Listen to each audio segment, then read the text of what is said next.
Good afternoon, everyone. Welcome to the inaugural Northern Territory Lecture Series with our very special guest, Michael O'Sullivan. My name is Raquel Nichols-Skeen, but I'm pretty sure everyone in this room knows that. I'm the Executive Director for the Northern Territory. And firstly, I'll do some housekeeping. Bathrooms are down there. If we need to exit the building quickly in case of an earthquake, which Michael brought with him, there's obviously doors on all of these sides here. If I'm not first out, I'll be in the top 5, so just follow me. I would like to first acknowledge the traditional owners of the land on which we're meeting today, the Larrakia people, the saltwater people of this region who are both land and sea. I want to acknowledge their elders, both past, present and emerging, and we are really lucky that we work with the traditional owners in every day that we work here in the Northern Territory. I'd also like to acknowledge Mark's here from BlueScope Colorbond, and without their sponsorship we really could not bring this together, so I'd now like to invite Mark up to say a few words.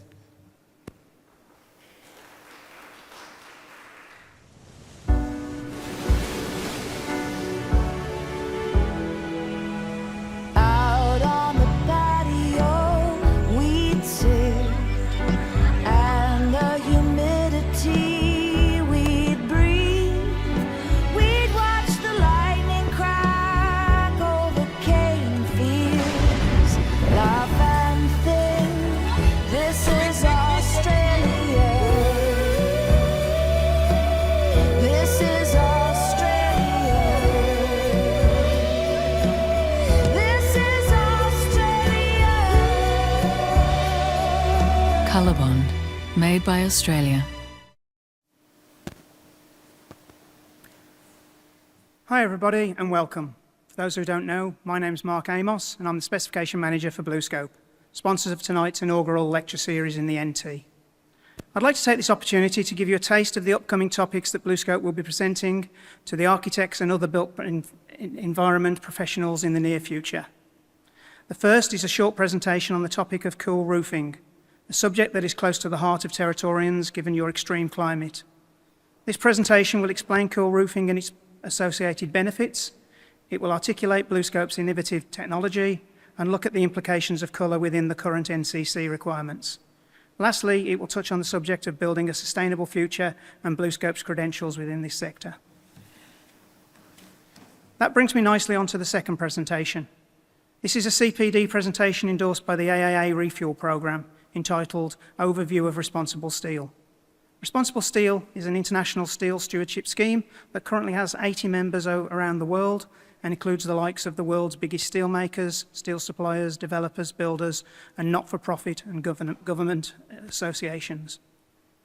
In this new CPD, we will start by discussing the future of steelmaking and how this is tackling climate change. Given that steel is a hard-to-abate sector, meaning it's not easy to decarbonise, we will go through the basic understanding of how steel is made and talk about the several promising BlueScope initiatives under development to implement the required changes to reduce carbon. We will also outline the partnerships and industry engagement we are currently undertaking to make this happen. We will then talk about the responsible steel certification of our Port Kembla Steelworks. The Responsible Steel Standard consists of a rigorous third-party audit that deep dives into 13 principles. These principles include topics such as corporate leadership and systems, responsible sourcing from both BlueScope and also its suppliers, human and labour rights, engagement with local communities, emissions and waste management, and the most important criteria, climate change and greenhouse gases, and the commitment to the Paris Agreement. The audit took some 9 months to complete, and BlueScope was very proud to be the 4th worldwide company to pass their standard, and the first in the Asian Pacific region. It's fair to say we are certainly punching above our weight internationally. Hopefully that has given you an insight into the next BlueScope's communications and the commitment to telling our steel story. I look forward to sharing more of the specific details with you when I'm next in NT. Anyway, enough from the sponsor, let's get to the main event. I'll now hand you back to Raquel to introduce our esteemed New Zealand guest. Hope you enjoy the talk, have a great evening, and I look forward to catching up with you after.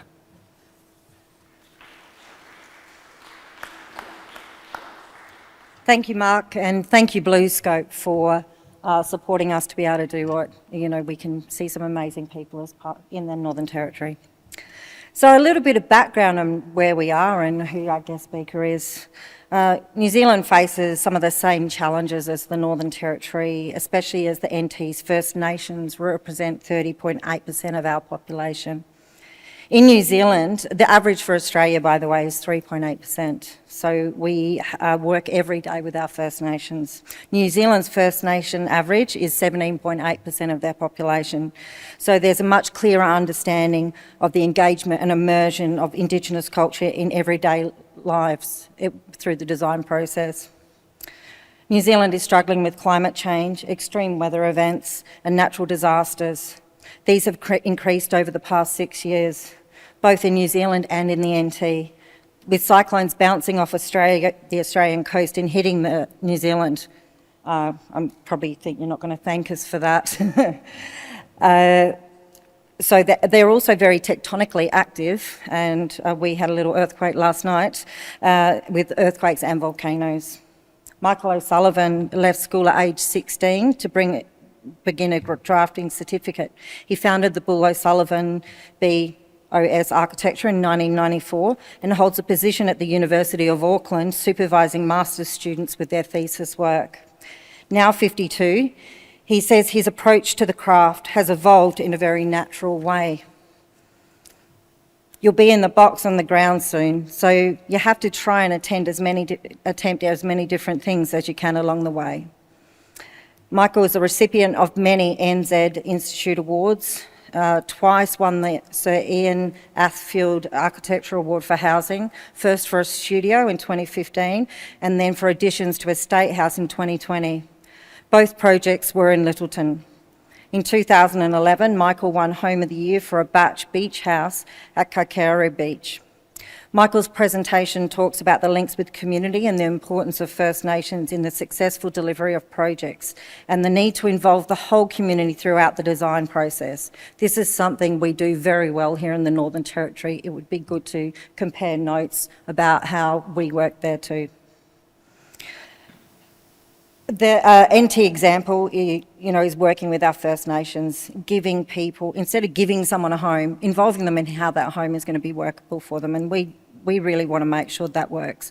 We want to engage, we want it to be holistic. We don't want it to be tokenistic or negative, and this is the work that Michael is also doing in New Zealand. His experience working with First Nations as an architect who has a clearly strong commitment to working with the Maori people. This is a critical lesson that we can learn from him. Michael's work is also around respecting faith, whether Western traditional religions, that we understand, and the importance of First Nations heritage and storytelling. This is another part of this presentation.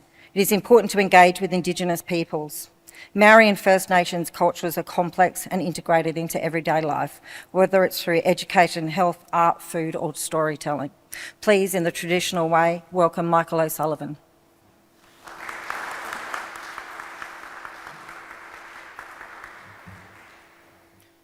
Well, good evening, ladies and gentlemen, and thank you for making the effort to come out and listen to me tonight on such a beautiful evening.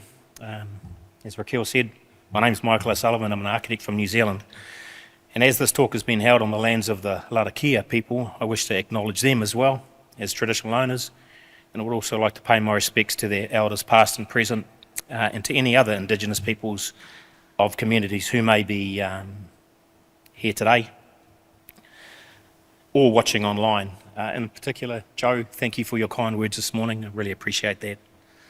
I first came to Darwin 30 years ago, almost to the day, to compete in the Arafura Games, and I thought the land, the people, the climate and the energy of the city was fantastic, so thanks for letting me come back.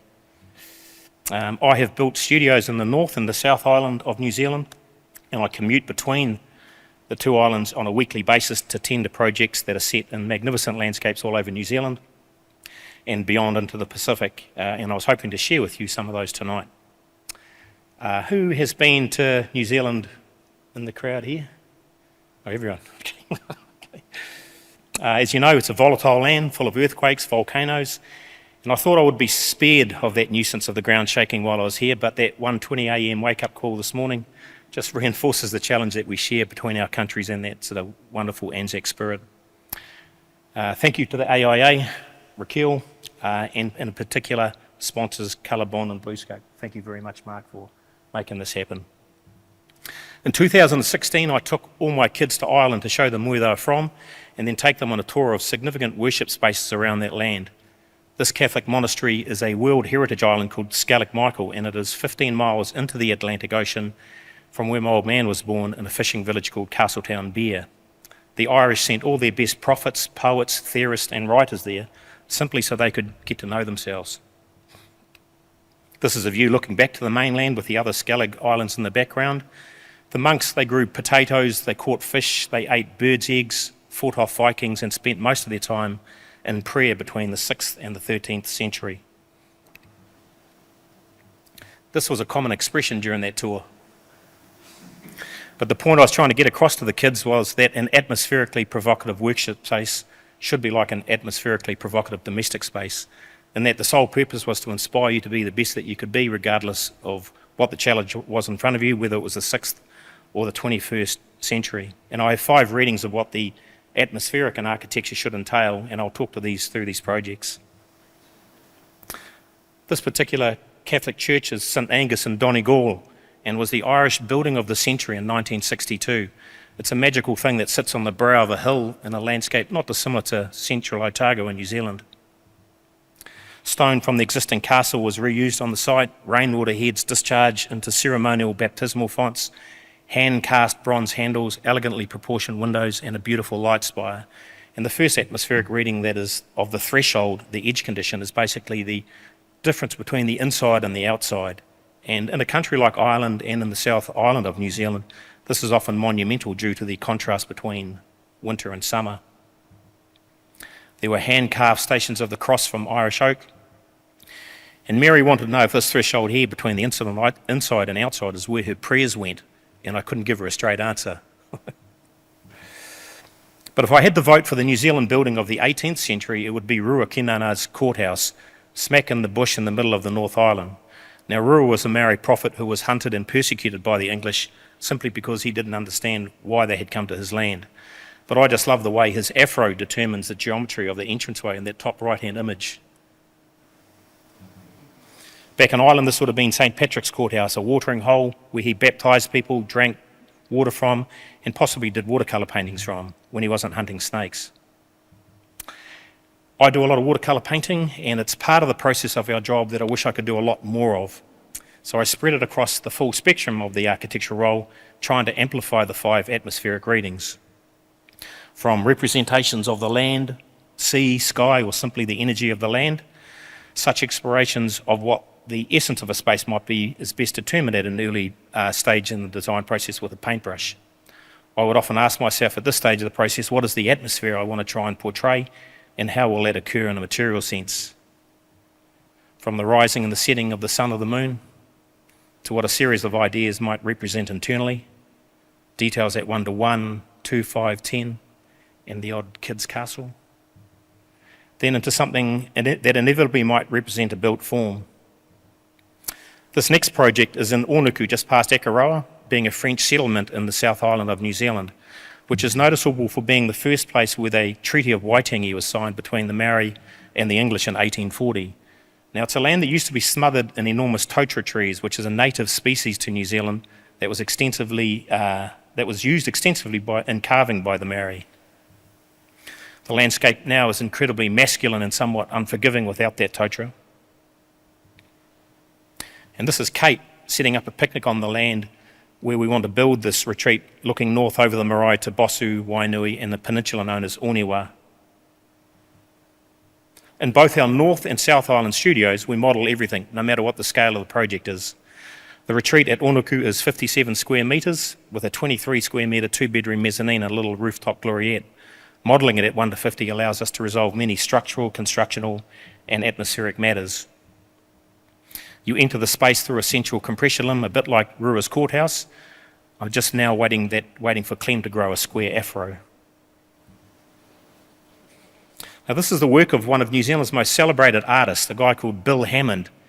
from a town called Littleton. He was our neighbour in the South Island until he passed away a couple of years ago. And he was famous for painting these hybrid woman-bird creatures that came out of a trip that he took to the sub-Antarctic islands in the 1970s. And I'd asked him if I could model one of them in 3 dimensions from resin and put them in my garden, and he just laughed at me. And this may well be one of the last photos of him painting away in his studio, and we were doing some work on his old villa at the time. But when he'd passed away, I'd approached the council and I'd suggested that we build them on a much larger scale, 10 to 15 metres high, and locate 3 of them in the centre of the roundabout when you come out of the Littleton Tunnel. And the council were right behind it and thought it a beautiful way to celebrate his incredible contribution to New Zealand. They would be positioned towards his final resting place, but the council rightfully asked Bill's family and they said, yeah, it might be a bit too early. But I love the idea that you'd come through the tunnel and see nothing but legs, lavender and bees. The Moriori people on the Chatham Islands, which is some 800 kilometres east of New Zealand, have the longest covenant of peace of any people on the planet, some 800 years old. And you can see this positive impact that this covenant has had in the eyes of the islanders today. They are an inventive, creative, resilient, fearless and highly productive race. I tried to get Matthew Ridge, who is a All Black and famous rugby league player, now TV host, to go for a swim with me when I was there last year. And he wasn't having a bar of it for some reason. Anyway, when we got to the airport to go to Pitt Island, the pilot had to warm up his chopper and he said that he flew over where we were going to go for a swim and he saw this thing swimming. So he took a photograph of it. It was a 7 metre long great white shark swimming 50 metres from where we were swimming. So Matthew then spent the rest of the trip looking over his shoulder at me. Now, we've just finished a small 2-bedroom home for a friend of mine halfway between Waitangi and Owing, are 2 small settlements on these islands. And he's a fisherman who swims with these things on a daily basis, diving for paua, cray and blue cod. And that second atmospheric reading I wish to float is that of anticipation and suspense. The home is completely reliant on the energy from the sun and the wind, and it's a testament to the attributes I mentioned earlier about the covenant of peace influencing these people. Everything had to come from New Zealand on the ship. 60 tonnes of concrete aggregate was on one ship, and the home has a primary structure of lightweight steel portals with DHS rafters to mitigate the shipping costs. And the home is orientated north-south with a big focus on the view back to Waitangi and the setting sun, which you guys have such a wonderful one of. John and Bridget chose this site on the Priest family farm as he was taken by the sightings of the endangered yellow-breasted Chatham Island parakeet in the bush to the north. And with that, he cut a driveway that was 2 kilometres long just to get to the site. And every second of that drive is full of suspense as you anticipate the ascent up to the home. And you can see in the native bush to where the endangered parakeet resides to the north of the home, and Bridget now takes visitors on tours through this native stand. The suspense that John must experience daily from being deep below the ocean to the private realm of this home in the evening while the sun is setting is just immense. Wind and wild weather are a huge factor on the Chathams. Trees are famously horizontal due to incredible wind pressure, some 200 k's an hour. And Bridget's brief was simple to me. Michael, I could be stuck in this bloody thing for 3 weeks at a time, so it better be good. And the Moriori had a traditional waka, which is a canoe made of korari, which is the flower of the flax tree, and bullkelp for buoyancy. And they reputedly could take up to 30 people on voyages between the islands. And it was intended to allow water to penetrate through the hull so they could get over the enormous breakers. And it was something that I thought could be used conceptually in this worship space, and that light could act like the water through the waka and filter through the bottom of the space. The form rises to meet the view north and up the beach, while light could wash through at foot level.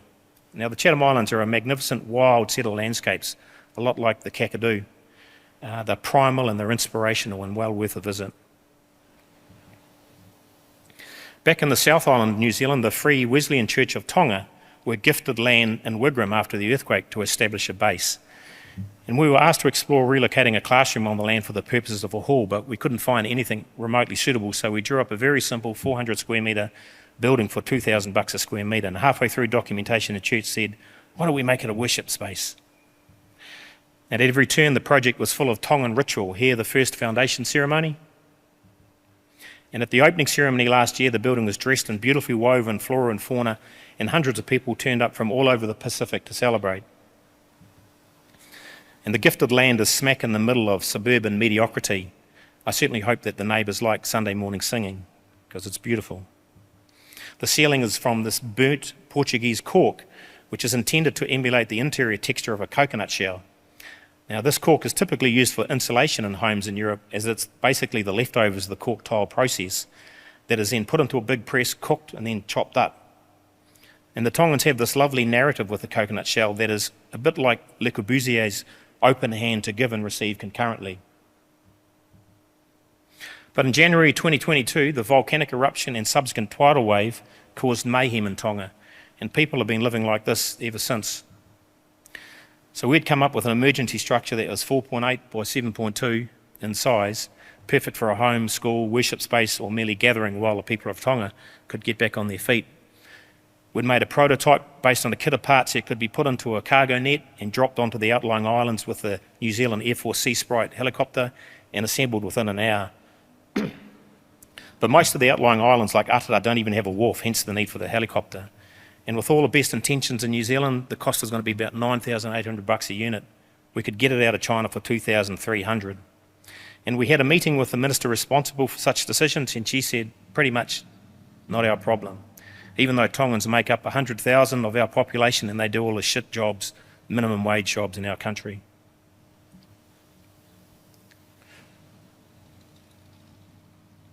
As much as I like drawing and painting, I simply love building. This is a little onsen at the back of a beautifully restored Californian bungalow in South Auckland. There is something really powerful about a simple building that can be either completely open or completely closed. And I built this with a friend over a series of weekends last year, and again, an atmospheric threshold that is light in its soul enables great power. There are no visible fixings in this pavilion. There is a seated tub at the rear of the space with room for exercise in the front, and the roof is made from damplon, which is a product out of Jerusalem that sits under this beautiful magnolia. So that dappled light just simply adds to the atmosphere when all the blades are closed. O le tangata malona inga, o le tangata malona whaasamoanga. It translates into every person belongs to a family, and every family belongs to a person. And in these homes in rural Canterbury, three generations live under one theatrical central roof, a bit like in a Samoan village. Built on a floodplain, the last thing I wanted the homes to suffer from was that it was dictated by their control. The homes hold a simple Claude Megson theory of compression and expansion, Megson being a celebrated New Zealand architect from the 70s. And this shot of the back of the western home cleverly captures that compression with the half moon above. You can see that or not? Two cows. With a simple palette of native recycled timbers internally, it was intended that the families and any visitors be instantly relaxed, warm and inspired. And again, a textural atmosphere that was really important to offer a contradiction to the exterior. Rob and Christine's bedroom at the end of the western homes. And the void in the centre is used for parking of cars and kids' birthday parties and all manner of madness. And it's a set of homes that delivers a sense of love and nurture that warms my heart simply because Rob, the grandfather, built it by himself. But love is a dangerous word in the game of architecture. I was 21 when Nick Stanish, a lecturer from Auckland University, put his hand on my shoulder and said, "This game is a lot like love, Michael. You've got to learn how to let go just at the right time." So the studio I built in Littleton by myself after the earthquakes has been put together only with love. I've just added to it, accommodating a library, workstations and Mirage-style sleeping. It also showcases an aluminium joinery system that I've been working on for the last 5 years.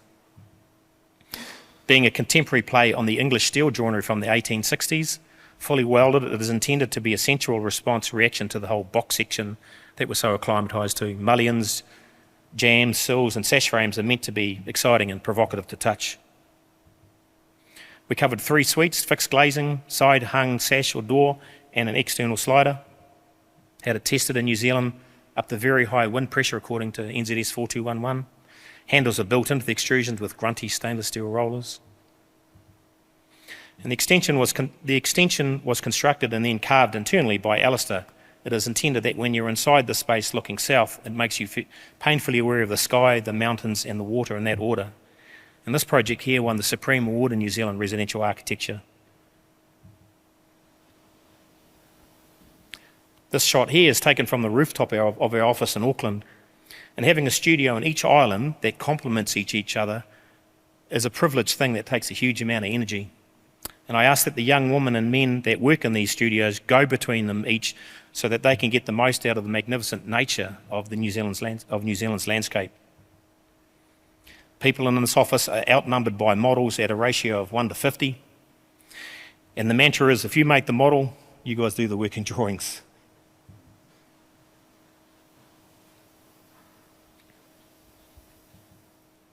Within our practice, making takes many forms. We designed 2 versions of an aluminium weatherboard, which we had manufactured out of a rare 400mm wide die in Guangzhou. And the result is interesting to touch, and it changes appearance under the ever-changing light of the sun and the moon.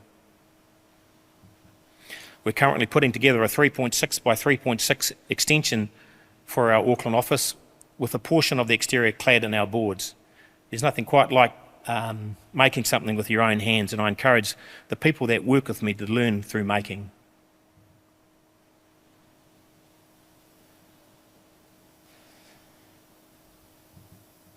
This home on Waiheke Island had its own hate blog. I didn't read any of it, but apparently there were some real crackers on it. Richard, the owner, had told me that one comment was that the home was an act of architectural arrogance. And Richard, being English, he certainly got his nose out of joint because of that. However, the most famous New Zealand architect at the time, a guy called Sir Ian Athfield, had heard about this and rang me up and said, "That's a great achievement." But on Bugger the Fire, you could see why.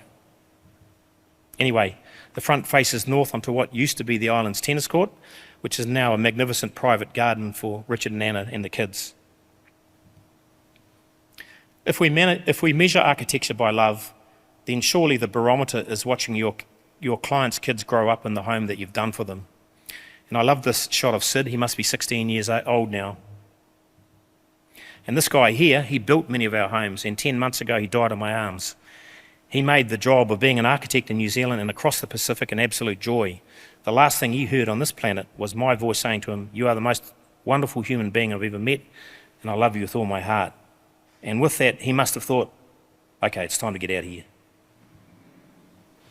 And it takes courage for someone to ring an architect and ask if they would be interested in interpreting their expectations. And it takes equal faith for that someone to have a carpenter deliver such ideas.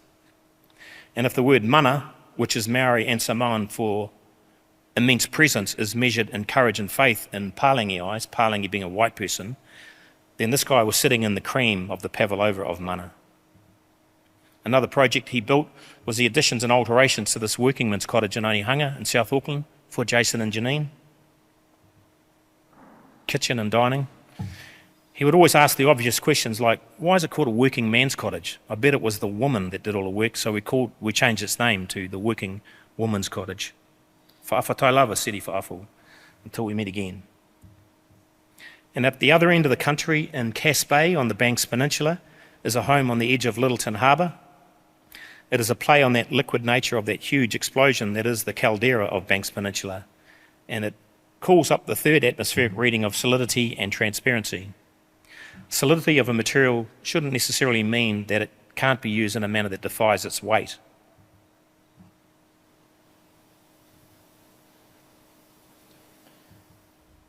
There was much satisfaction in putting together all the built-in furniture for this home. The solidity of Mount Herbert and Quail Island drove many of the proportional and compositional decisions at a very early stage, taking in the solid elements of the land. But it's very rare to have families that are so generous that they wish to share the process of our game with everyone and anyone. The family insisted that the journey be recorded by the television program called Grand Designs New Zealand, and the home on the Chatham Islands was also on the program, being the following episode. This 3-bedroom home in Taupo for Charles and Colleen looks over the biggest lake in New Zealand and south to the active volcanoes that we ski upon in the North Island. And their daughter Emily is a celebrated architectural photographer who works in New York. And when this project was in the conceptual stage in the studio, a very well-respected architect was looking at the model and after a few moments of very uncomfortable silence said, "It reminds me of the anus of a cat." Cat's anuses aside, it has a central north-facing courtyard that allows a reprieve from the bitter wind off the lake, and again, plenty of built-in furniture, making it a beautiful home for all seasons. Elevated above the street and intensely landscaped east, west, north and south, agrarian, native, formal and utilitarian, the home carefully sets up suspense and anticipation and was beautifully composed by Beck Carpenters in Taupo. I once heard Tony Watkins, a highly celebrated Auckland architect, say it takes 50 years to get a family home right. And when I'd started this home 15 years ago in South Auckland, I'd put a lot of leftover materials under the house. A lot of the leftovers were used to make bunks and other built-in furniture at the time. And the home serves us well today, to this day.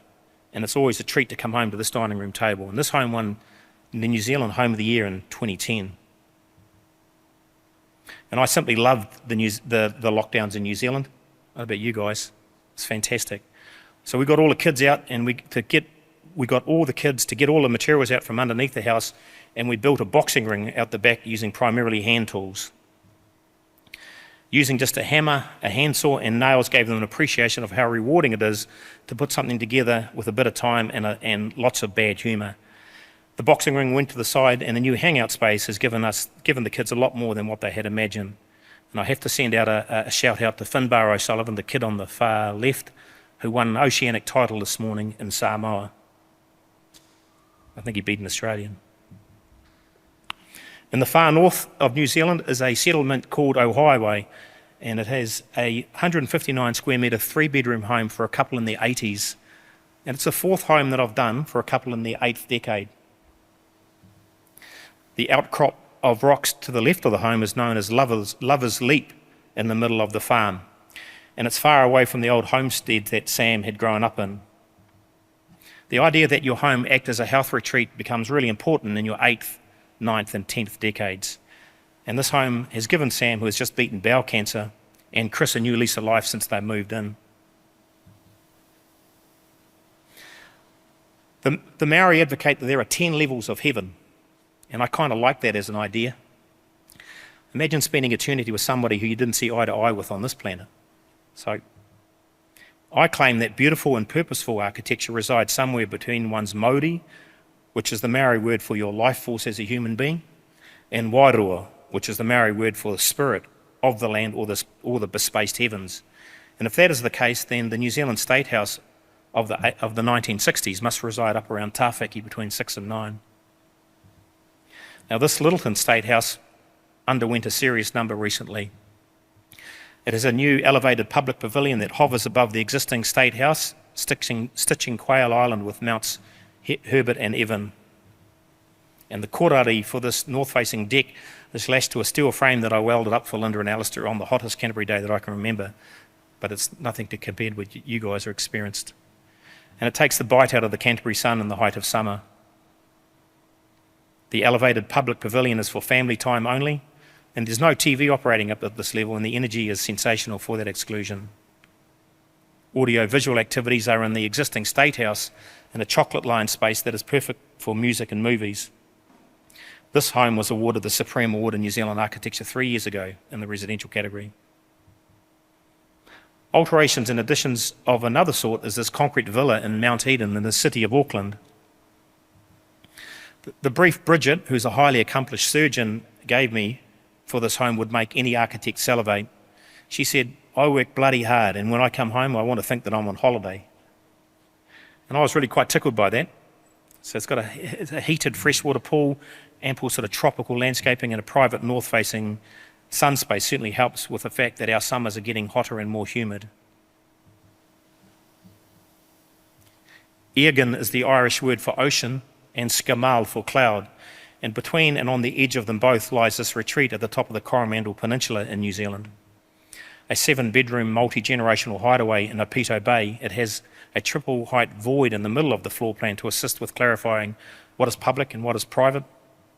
The lower public level has the walls longitudinally leaning out as an act of openness, The upper level, being the private realm, has the walls leaning in as an act of closure. And I designed an old school fibrous plaster tile based on the section, plan and axonometric of the retreat to be read concurrently. And this was used to create the skemal layer within the home. 2 different tiles could be staggered, flipped and rotated to capture the rhythm of the sky.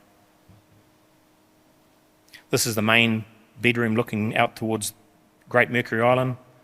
And this is looking back to the main bedroom from the beach through the tussock. But when we were excavating for an underground water tank, we came across a woman who was buried vertically, which is what the Maori did, 1,000 years ago. And the site was automatically closed down and declared a heritage site while we took her bones up to a local urapa, which is the Maori word for cemetery. In the middle of the Waikato in the North Island, Matt and Winnie had asked me to draw up a very small home for them, and they didn't have any children at the time. Now they've got 2 beautiful kids. The home tumbles down the cliff under a single roof plane with a clerestory window framing the northern sun and the Waikato River. And the 1962 Woolley home in Sydney by Ken Woolley has a very similar topography to the site, and I was intrigued by the atmosphere inside his home, the sleeving of space that he had achieved under the single roof plane. And I called in there on the way up to Darwin through Sydney to have a look at the home. It's now a museum, and it's got to be one of the most beautiful homes in Australia. Here, Wingy plywood lines the whole interior of the home, making the kids feel like they live inside a chocolate cake. From the street, you've got no idea what lies beyond the block wall. Matt had also purchased his own CNC machine and had made everything from the doors to the window frames to the lights, the kitchen, and all other built-in cabinetry, including the cutest kids' beds on the planet. I was lucky that the whole family were contributing to this build. Matt's dad had built all the gutters, rainwater heads and downpipes, and it's that sort of collaboration that makes the game of architecture a real treat. The Colorado River in Austin, Texas, is similar to the Waikato River in New Zealand in that it's peppered with hydro dams. And an actor had contacted me to look at putting together a retreat for himself so that he could play country music on the banks of the river and get away from the madness of Hollywood. So I went up there for 10 days and I had put together a scheme that we used to hold talks with the City of Austin planning and building departments and then discussions with carpenters. And with a latitude of 30 degrees north, its climate is much warmer than New Zealand. It's very similar to Darwin. But the great thing about the Lone Star State is that the planning and the building rules are pretty light, and the architecture is responsible for full compliance, which is what it should be like in New Zealand and probably Australia. And I had a meeting with a very confident 20-something-year-old duty planner who had explained to me in 3 minutes what the rules were, and then spent the next half hour asking me questions, and he kept on calling me boy. Boy, where y'all from? I said, New Zealand. New Zealand? Ain't that around Montana ways? I said, man, it's in the South Pacific. Where on God's earth is the South Pacific, he said. And I'd given him a book on the New Zealand landscape, and he thought that that was probably a license to be able to ask me anything. As I wasn't ready for what was coming next, he must have taken a look at me and thought that I was a good old boy. And it was the last year of Obama's presidency, and I got the, boy, what do you think of us having a coloured man for president? I turned around and looked at the client standing beside me. I said, well, if he was the president of New Zealand, I think we'd be pretty happy. He's done some great things for your country, and he's a wonderful statesman like Obamacare. And this young guy looked at me and goes, well, hell, boy, where you all been having your head for the last 9 years? And I thought to myself, clearly not in Texas. This is a Texas breakfast. This is what he gave me to get around on. I got to swim in this beautiful hole every day. I went to 5 different country music gigs in 5 days, including the great Robert Earl Keen. And most people were terribly polite and predominantly God-fearing. And the year I was there, Texas lawmakers had approved open carry gun laws. And it was obvious everywhere I went, including the Robert Earl Keen concert. So I was certainly minding my P's and Q's, boy. But back down on the South Island of New Zealand, on latitude 45 degrees south of the equator, a school friend of mine had built this compact little home in Arrowtown, which is a historic zone that required us to go to every person on the street and seek their consent. The home was wrapped in hot-dipped galvanised corrugate, and I told the council that I was referencing the Chinese miners' huts built in the 1860s for consent purposes. The only thing the council said was, "Won't it be a bit shiny?" I said, no, she'll be fine. Give it a couple of weeks and it'll look just like those miners' huts. It actually took about 5 years to calm down. But it didn't help that Tim and Ingrid kept wearing Ray-Bans around the home. This is the front door, which is meant to act as meant to emulate a crevasse in a glacier. Tim trained as a carpenter straight out of school, and a bit like Matt in the Waikato, had built just about everything in the home. We went down and helped them put the roof on in about 35-degree temperature. It's the front door. Still in central Otago, and others who loved Tim and Ingrid's home had asked us to look at a property just up the road, and the lunar-like landscape of Alexandra was perfect for Russell and Anne Beck to build this little retreat upon. Their son is the very impressive Peter Beck of Rocket Lab, and their family is testament to the theory that the apple doesn't fall far from the tree. Russell was an acclaimed geologist, master of greenstone and civic sculptor, and he had taught us so much about the various rock formations and the reasons why they and we were here and there. Russell got to spend one summer in the home before he died, and he told me that it was the best summer he'd had on this planet, and that certainly made water get in my eyes. And Peter had sent this thing up into the atmosphere after his dad had gone, and I was simply amazed that it could be visible from Earth as it tore around the atmosphere before it disintegrated. Back in the North Island on the west coast of Auckland is a small home that we had built for the mayor.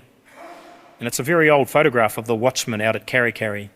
Sam Neill captured the ethereal beauty of this place perfectly in his movie The Piano.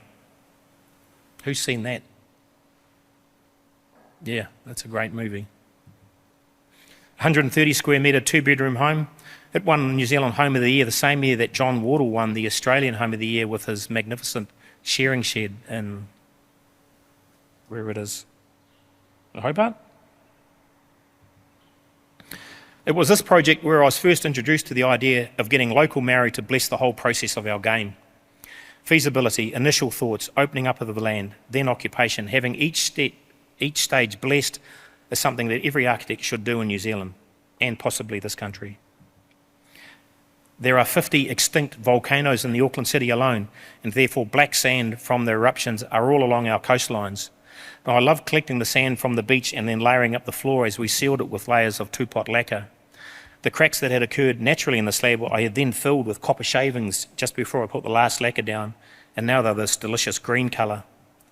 It's an idea that I pinched off Frank while visiting Falling Water, where he had shellacked the stones inside the main living room to look like the bed of the waterfall. And it's really important to dream in this game of architecture. I've always imagined snoozing on this daybed, but I suppose it's all part of letting go of a project. Christchurch is a city in the South Island that still thinks it's part of England. It was hammered by the earthquakes a decade ago, and many homes had to be rebuilt. And this home for Scott and Tina has a plan that is gently curved to get the most out of the sun across all 4 seasons, but mainly in winter when it's bitter and cold. The streetscape faces east and carefully conceals a formal garden and courtyard that enjoys the rising of the sun. The level of craftsmanship of this home is up there with the best of boat building in New Zealand. Sam the carpenter had ripped 3,500 lineal metres of 140 by 20 Queeler decking into thirds using my table saw to build this beautiful veranda, and once he had finished it, a local supplier had seen its potential and then released a board. But it's a truly beautiful home that carefully respects the family and garden that took 25 years to develop. A similar suburb in Auckland called Devonport also thinks that they're a part of England. And with strict heritage rules on what can be built in the suburb, it makes the role of an architect really challenging. Hard on the footpath of Jubilee Ave and north facing the volcano, the public and private realms of this home are relatively free and uninhibited, given its stiff upper lip context. But it's really lovely to be able to make something for a family after years of drawing and compliance for them. I make a dining room table for most homes that I do for the families. I think it's the least you can do, and it's as a final touch of the journey. This home here is made from Aussie blackbutt and an up-down light that traverses both the table and kitchen out of American redwood. But being a rugby All Black in New Zealand carries a godlike status, and it really helps when getting a consent and negotiating with carpenters and subcontractors what your expectations are. So both of these last two homes have done for All Blacks and All Black trialists. 100 metres to the east is a home for one of New Zealand's leading legal brains. And council had insisted on the front being a direct replica of what was there from 1920, and it had to be white to match the other villas on the street, and green at the back to match the mountain. Nighttime, daytime.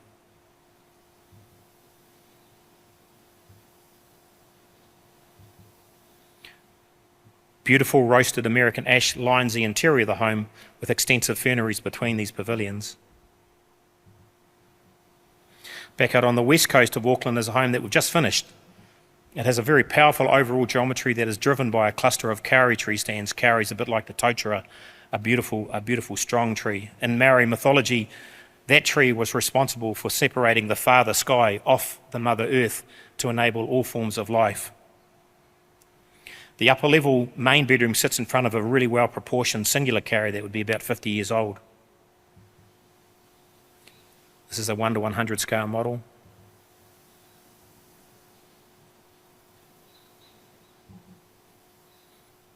And this home is clad with our 400mm wide aluminium weatherboard that I'd mentioned earlier. But the rest of it is just a western red cedar with a Sickens coat on it. You can't do that in Darwin, can you? Put lacquers on timber, they just fall apart.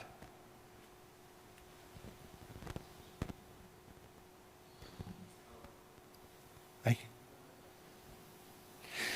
The interior is lined with old kauri weatherboards off a local church that had just been pulled down. But there are 30 underwater volcanoes in the Kermadec Trench, and Raoul Island is an impressive outer water volcano located halfway between New Zealand and Samoa on latitude 29 degrees. I think Darwin's on 12, isn't it? So Met Service, being the government-funded meteorological department, had asked us to design a stainless steel shed to accommodate 2 very dangerous hydrogen tanks and a proton machine for their new automated weather balloon launcher.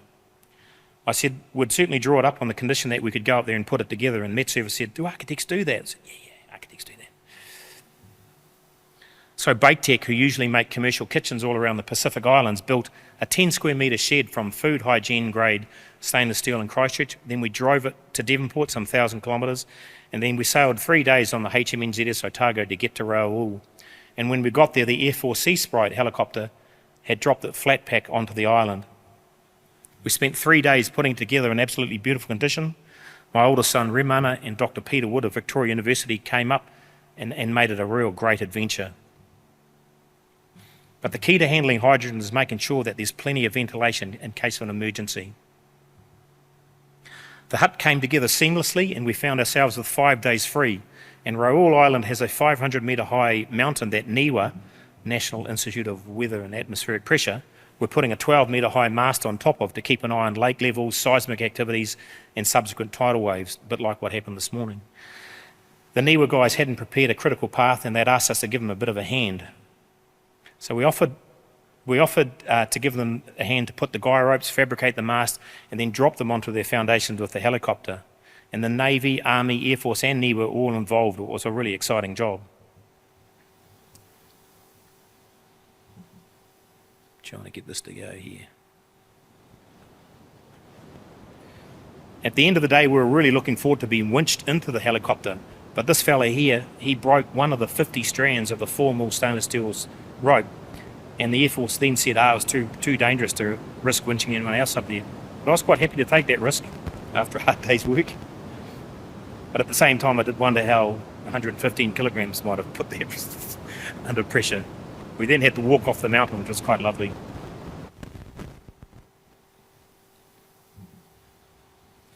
And after 3 days of sailing in these conditions, we were glad to get back to Auckland. The bridge is 17 metres off the waterline, and you can see how big these waves were. The whole ship, including the ship's captain, was green and sick and horizontal. And it was only Rem and myself that managed to stay upright. But back in South Auckland, this is the biggest living room in the country. We had an opening for the building that attracted thousands of people, and this is the front of the building facing north.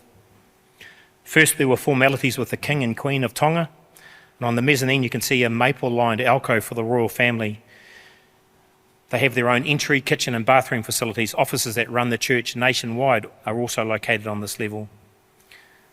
Then there was the most outrageous feast I've ever seen. There was no room for a plate or cutlery at the tables, and my kids just thought that was fantastic. Crayfish were sitting on top of spit-roasted pigs and an unbelievably beautiful raw fish called lu, and another dish called lu, which is basically beef, onions and coconut cream wrapped in taro leaves. And Tongans sure know how to have a great time. It's no wonder Captain Cook kept sailing back there and calling it the Friendly Islands. Little did he know. There was much dance, singing and happiness like I'd never seen before, and to be asked to be part of this is a huge honour. So malo o pito, Frederick Vicky and Semi Pulu. The first kohanga rio in New Zealand was started in Wainuiomata in 1982. Now, a kohanga rio is a preschool movement for Maori children funded by the government. And we've been lucky enough to be involved in a number of them. In industrial Christchurch, after the earthquake, is located Te Hohepa Kohanga Rio.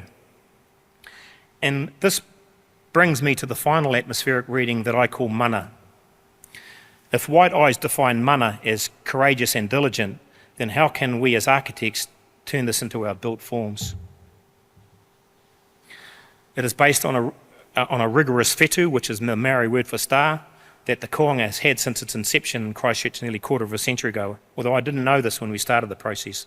The whetū has these beautiful colours that we had used and rotated across each elevation and then stitched that into the child's development through the years they would be there, starting in the east and ending in the west. With government funding for only 1.5 square metres per child, we had suggested a central courtyard to address the shortfall of space and the bitter cold winds of Canterbury. And this kid's name here is Jesse James. And he was indeed Jesse James. I tried to get the National Trust to buy wrestling mats for this courtyard, but the property manager knew exactly what I was up to, and he simply laughed at me. But I could see Jesse's name at the MGM Grand in Las Vegas in 2037. I just love the fundamentals of the kohanga rio movement, in that the parents are invested in the facility as the child grows. And the Irish have a similar program funded by the government called Near School, where kids are taught an almost identical curriculum, and like kohanga rios are really hard to get your kids into. This is another kohanga rio in Auckland, and it's the first pink building I've ever done. It's a very rewarding typology to work on, simply because you know it serves a great purpose in our society in New Zealand. So much so that I offer a scholarship for kids that have been through a kohanga rio that then wish to go and study architecture at Auckland University. Here the kids are blessing the food at lunchtime, and I'd love that little girl in the middle high chair there.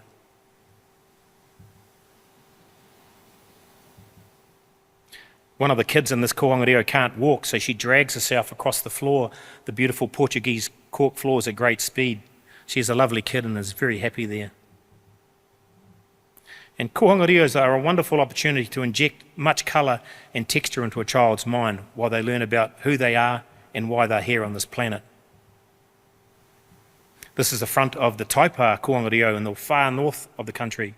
But I wanted to capture the feeling a child experiences when dad or mum puts them to bed on a hot summer's night, and when a sheet is dropped on them from a great height and it gently floats down upon the child. Most kohanga rios have kids from all manner of tribes across New Zealand, not so in Taipa. Most of the kids are from one tribe called Ngāti Kahu, and this is the photo of the opening. Anyway, after 3 hours of opening, I was asked if I'd like to speak, and I can't speak Maori. So I opted to read the lyrics of Maharanga's song, When I Grow Up.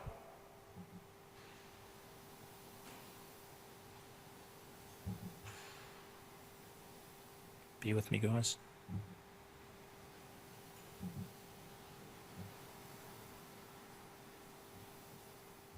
Doesn't seem to want to get him.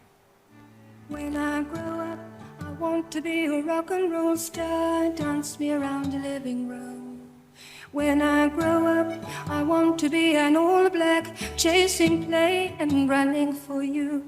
When I grow up, I want to be a model, challenge conversation and catwalk talk.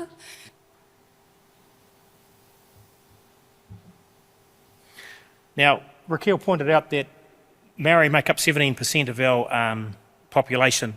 52% of our prison population, males, are Maori. 65% of our female prisoners are Maori. In 2019, I was told that there was not one Maori in custody that had been through a koanga. So that speaks volumes to me. Mongolia is the least populated country in the world, and the city of Ulaanbaatar is struggling to accommodate the influx of their traditionally nomadic people. At latitude 47 degrees north, the climate is unbelievably extreme, and we were asked to come up and do a presentation of different typologies using steel framing on behalf of a local developer to the Mongolian government and any other interested parties. So we came up with 6 ideas ranging from 40 square metres to 160 square metres based on the native alpine flowers of Mongolia, because that's all I had to go on. This is a 1-bedroom 40 square metre. The 80 square metre I named the Segal Ul. The Mongolian government loved this one because the Segal Ul is a national flower of Mongolia. 2-bedroom 60 square metre, meant to be a steel girt. The 3-bedroom 100 square metre over 2 levels, and a duplex for courtyards for goats. But the main reason I went there is I wanted to compete in this tournament called the Nadam Festival, and it's a celebration of Genghis Khan's army skills that occurs every year in May, this time of the year. The first of the 3 skills contested is wrestling. It's not like Olympic wrestling. It's based on a simple takedown. So if you put your knee, your elbow, your hand or your bum down, you're the loser. 1,092 men come onto the national stadium, and it lasts for days until the last man is standing. But I got the Mongolian yeah and nah. It was all good when I was in New Zealand, but when I got there they said, oh no, in 800 years we've never had a foreigner compete in our games. Interestingly, they are bare-chested because one of the first Nadams was won by Genghis Khan's daughter. And they thought to avoid further embarrassment they would come up with this rule, but I'm not sure it's such a foolproof rule. Second is archery. The third, horse riding, being a 30-kilometre race across the beautifully wild Mongolian landscape. When I was there, a 6-year-old boy rode a 6-year-old mare to win, to become an instant national hero. It's not for the faint-hearted. The majority ride without saddles, and there's a high attrition rate. And then they all head off to these race clubs in these supersized girts and drink copious amounts of really bad vodka. I'm not sure what was more dangerous, the horse riding or the aftermatch function. As a country, New Zealand spent $950 million on MIQ accommodation during the lockdowns. I don't know what Australia spent, with the majority of the facilities being owned by offshore companies. Quail Island in the South Island would have made a sensible MIQ venue, being a former leper colony and quarantine station. Self-contained, fully insulated carbon fibre units could have been fabricated in Littleton, chop it on and off as required. And when no longer required, they could be used as minor dwellings for younger members of New Zealand society that was struggling to get going. The Christchurch earthquakes wrecked everything in the city in 2011. Littleton Harbour would have made a great venue for a 50,000-seater stadium with a retractable roof, using the same narrative that Zaha Hadid had suggested in Muslim Qatar. Andrew and Glenn, who I work with, are wonderful men and beautiful thinkers. This journey started with me when I spent a week with Busen and Stress Architects in Auckland at the age of 14. Now, Ray Busen is the guy on the left of this photo, and the guy on the right is Nick Stanish, who taught me how to think at Auckland University. I have the highest amount of respect and love for them both, and I'm blessed to have had this start. There are more people alive on the planet today than those who have ever died in the history of humanity. Therefore, what we do has never been more important. Architecturally, Australasia is a privileged and spirited collection of lands, and our built environment, I think, is on top of the world. I make this claim based on what my eyes have told me from travelling around the planet, and we have some amazing architects in Australia and in New Zealand that keep producing work that the whole world is looking at. The guy on the left has taught or influenced most of these architects in New Zealand, but being an academic is a thankless role. So I want to take the opportunity to thank everybody who works in tertiary education teaching our game. A 100-year-old man wanted me to draw him up a letterbox once. I'm guessing he wanted to see more letters. So I tried really hard to cook up thresholds with edge conditions, anticipation and suspense, solidity and transparency, seduction and then release, and then architectural mana. Do me a favour, everyone. Tomorrow write a letter to somebody who you love, preferably on unlined 200-gram watercolour paper using a fountain pen. And that's all I've got to say in the matter. Thanks for coming along.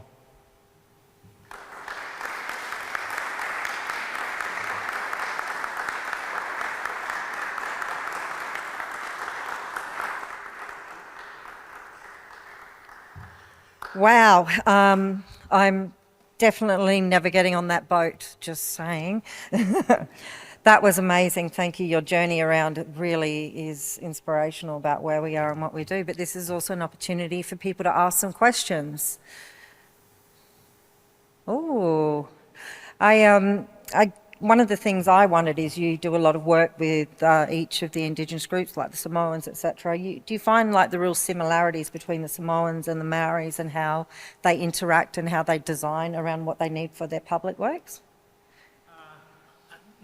No, the Maoris are very different to Tongans. Tongans are very different to Samoans.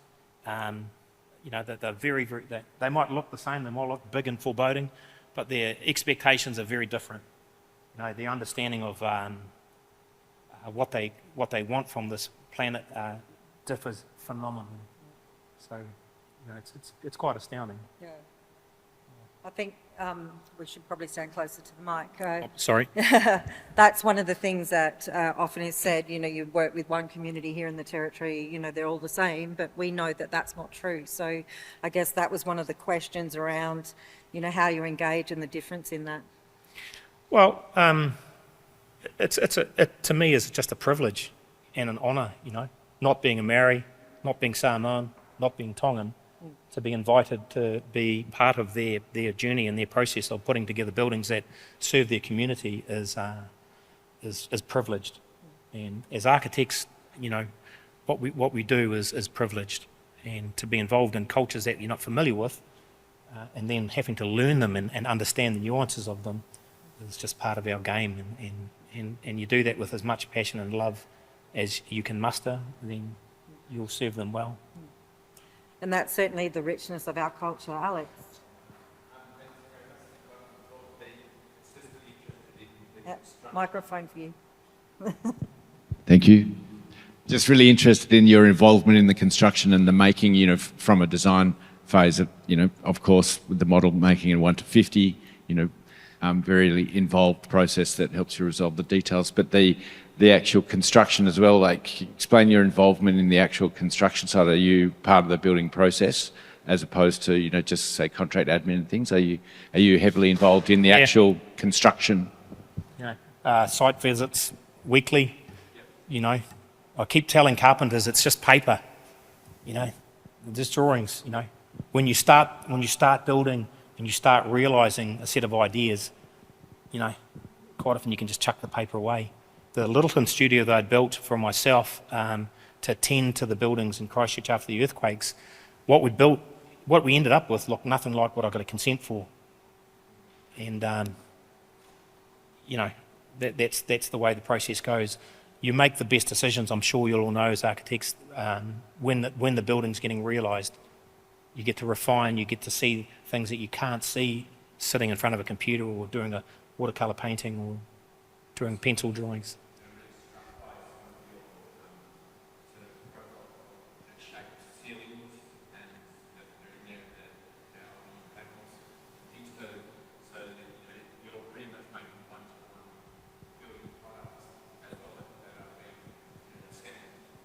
Yeah, yeah. Making one-to-one objects and making furniture, making a dining room table for each family, you know, trying to understand what that family's like. Okay? Yeah. Well, thank you. Oh, I'm going to, Paul, come over to you.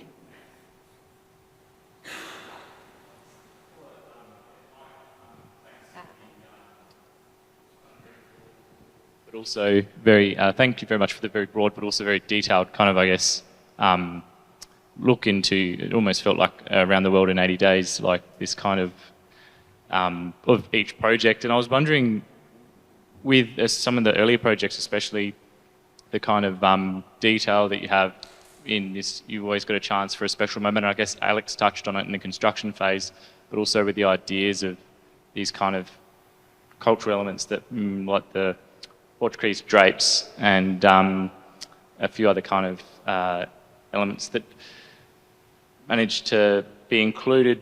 I wonder how they begin, if it's something that the client has something in their mind or an idea that they have, or is it something that you bring the energy to in the project, or... Don't get clients involved. Yeah. No way. Just kind of, get them excited. You just, you're asking for trouble. Yeah. In one of those projects there, there was a particular tree at the back of the property that had this absolutely beautiful bark, but the back of the bark, as it had fallen off the tree in winter, had this texture that was just extraordinary. You know, and I was just, for the whole year and a half thinking about it, it was in my subconscious. And if I'd shared that with the clients at an early stage, they would have, you could see them. They would have, thanks for your time. Yeah. You sort of, you hold things that are close to you that, excite you. For sure. Yeah. Yeah, right. And it's about sharing. I mean, some people can subscribe to it, and you've got to, it's a game, it's a dance. You've got to pick your battles. You've got to, learn how much love you put into a project, and you regulate that. So. Thank you. Oh, I'm coming back, Alex. We need you for the live feed. Yeah, just to build on what you were saying then about the ideas, I suppose I'm asking, how many of those ideas, you must get those ideas all the time, things stick in your head, you see an object or you see something special and it mulls around in your mind and you're thinking how to put it into projects. Do you have like 100 and 2 of them get into projects? How busy is the mind? I'll go through one of these about, one a month. Yep. Sort of, not everything's going to come to realisation.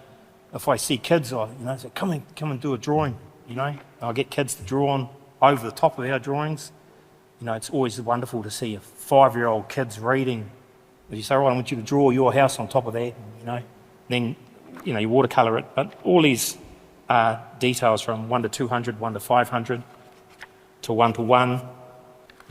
It 1 a month. Chuck it away, chuck it away, chuck it away. Yeah. Chronological sort of development, All right, well, I think we've come to the end. Michael, thank you very much. It's been an honour, and thank you all for coming. It was live streamed, so you can come back and have a look. But thank you, and in the usual way, let's thank Michael for him attending here today. Thank you very much. Thank you.